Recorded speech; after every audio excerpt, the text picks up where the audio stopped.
We live in a world where a jaw-dropping number of folks, from hard-working nurses to the diligent postman, are just one paycheck away from being flat broke.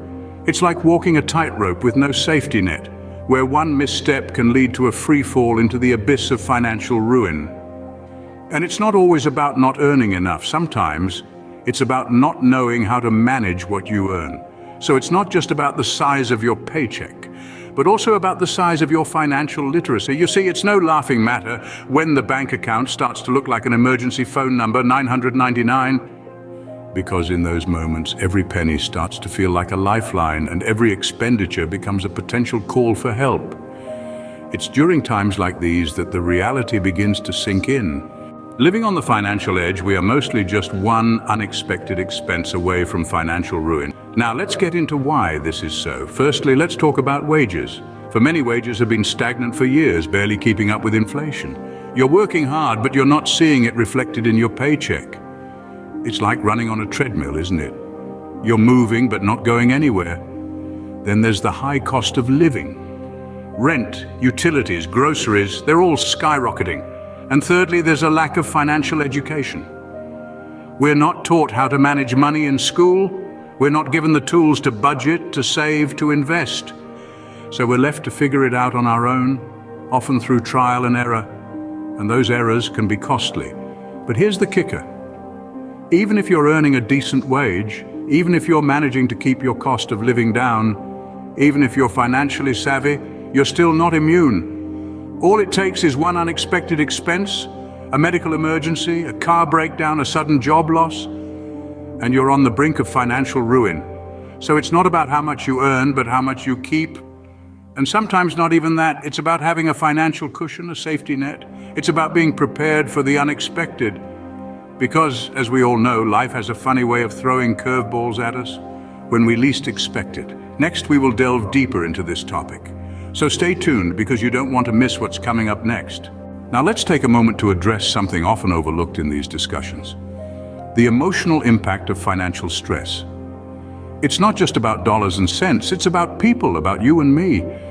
It's about our mental health, our relationships, and our overall quality of life. When you're constantly worried about making ends meet, it's like carrying a heavy backpack everywhere you go. It's exhausting, isn't it? You're constantly thinking about money, about bills, about that next paycheck, and this constant worry, this constant stress, it takes a toll on your mental health. It can lead to anxiety, depression, and a host of other mental health issues. Then there's the strain on relationships. Money problems are often cited as one of the leading causes of stress in relationships and marriages. It's hard to focus on love and connection when you're constantly worried about the next bill. It's hard to plan for the future when you're not sure if you can make it through the month.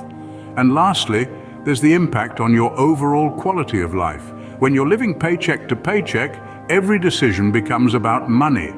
Can I afford to go out for dinner? Can I afford to take a vacation? Can I afford to pursue my passions? And this constant worry, this constant stress, it robs you of the joy of living. It robs you of the freedom to live your life on your own terms.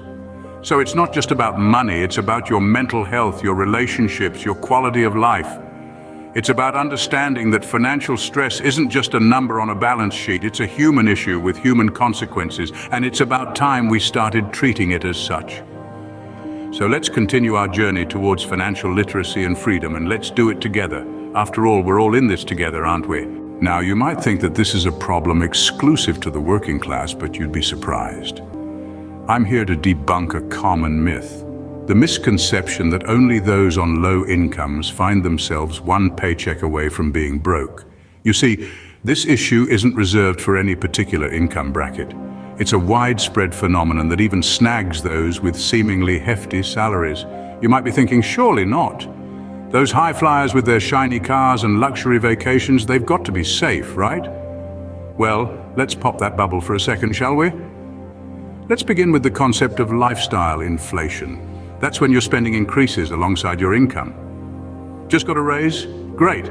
Now, you can afford that swanky new apartment downtown, or maybe that shiny new gadget you've been eyeing. The problem? Well, as your cost of living inflate, your ability to save deflates. The more you earn, the more you burn, and before you know it, you're living paycheck to paycheck on a six-figure salary.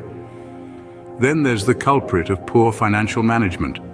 High income doesn't necessarily equate to high financial IQ. You might be a whiz at earning money, but if you're not equally savvy about saving and investing it, you'll find yourself in a precarious position. Imagine this: you're earning a healthy sum, but your expenses are running wild like a pack of wolves, chomping away at your income. Without a proper budget or a clear understanding of your cash flow, these wolves can quickly devour your entire paycheck, leaving you with nothing to fall back on. So let's get this straight. Being one paycheck away from being broke isn't about how much you earn, it's about how you manage what you earn. Whether you're a barista or a corporate bigwig, if you're not careful, you can find yourself on the edge of a financial cliff, looking down at a steep drop. Remember, even six-figure salaries can vanish quicker than a politician's promises. So don't let the number on your paycheck lull you into a false sense of security. Stay vigilant, stay informed, and most importantly, stay financially disciplined. All right, so you're already teetering on the edge, feeling the financial heat. What now? First things first, don't panic. It might feel daunting, but there are steps you can take to regain control. Let's break it down. Begin with an assessment of your current situation. This is the time to get real with your finances, gather all your bills, bank statements, and paycheck stubs. You need to know exactly where you stand. How much are you earning? What are your expenses? How much debt do you have? It might be a tough pill to swallow, but it's crucial in understanding the gravity of your situation. Next, prioritize your expenses. Some bills are more essential than others. Shelter, food, utilities, healthcare, and transportation typically top the list. These are your must-pays. Then there are nice-to-haves like subscriptions, takeouts, and other non-essentials. It's time to trim the fat. Cut back on things that aren't critical for your survival. Now let's talk about seeking financial assistance. There's no shame in asking for help when you need it. Look into government assistance programs, non-profit organizations, or even local community aid. These resources are there for a reason, to help individuals and families during tough times. Lastly, don't be afraid to negotiate with your creditors. If you're struggling to make payments, contact your creditors and explain your situation. Most of them would rather work out a payment plan with you than see you default on your debts. You might be surprised by their willingness to help. Remember, being in a financial crisis can feel overwhelming, but you're not alone. There are resources and strategies to help you navigate this storm. In the face of adversity, it's not about the setback, it's about the comeback. So, how do we stop living on the financial edge, you ask? Well, let me tell you, it's not about finding a pot of gold at the end of a rainbow. It's about making conscious, strategic decisions that will gradually steer you away from the cliff's edge. Let's start with budgeting. Now, I know what you're thinking. Oh, great, another lecture on budgeting. But hear me out. Budgeting isn't about depriving yourself of every little luxury.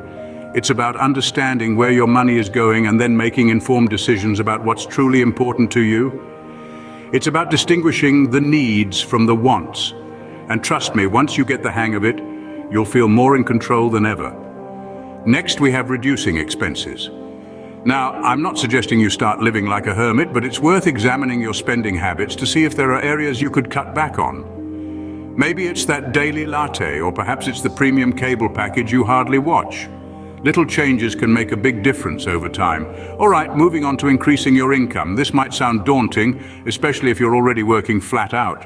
But there are ways to supplement your income without burning the candle at both ends.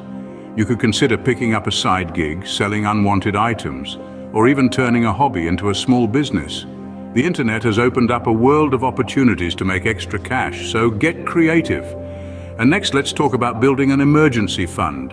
This is your financial safety net. It's the cushion that softens the blow when life throws a curveball your way. Start small, even if it's just a few pounds a week. Over time, it will grow, and so will your peace of mind. Remember, escaping the paycheck-to-paycheck cycle isn't about overnight success. It's about taking small, consistent steps towards a more stable financial future. After all, the best way to survive a financial storm is to prepare for it when the sun is shining. Just remember, nobody plans to be broke. I mean, can you imagine sitting down with a cup of tea, a stack of bills and a pen, planning how to go broke? Absurd. But that's exactly what happens when we don't plan at all. Financial resilience, my dear friends, is not a luxury, it's a necessity. It's about more than just surviving, it's about thriving. It's about creating a safety net so sturdy life's little curveballs can't knock you off your feet. It's about taking control of your own destiny and not leaving it in the hands of fate, or worse, your credit card company. So whether you're 20 or 60, it's never too late to start planning. Build your resilience, pad your savings, and remember, every penny saved is a penny earned. Don't forget to like, share, and subscribe, or better yet, share this with someone who needs it more than you do. After all, sharing is caring. Unless it's debt, of course.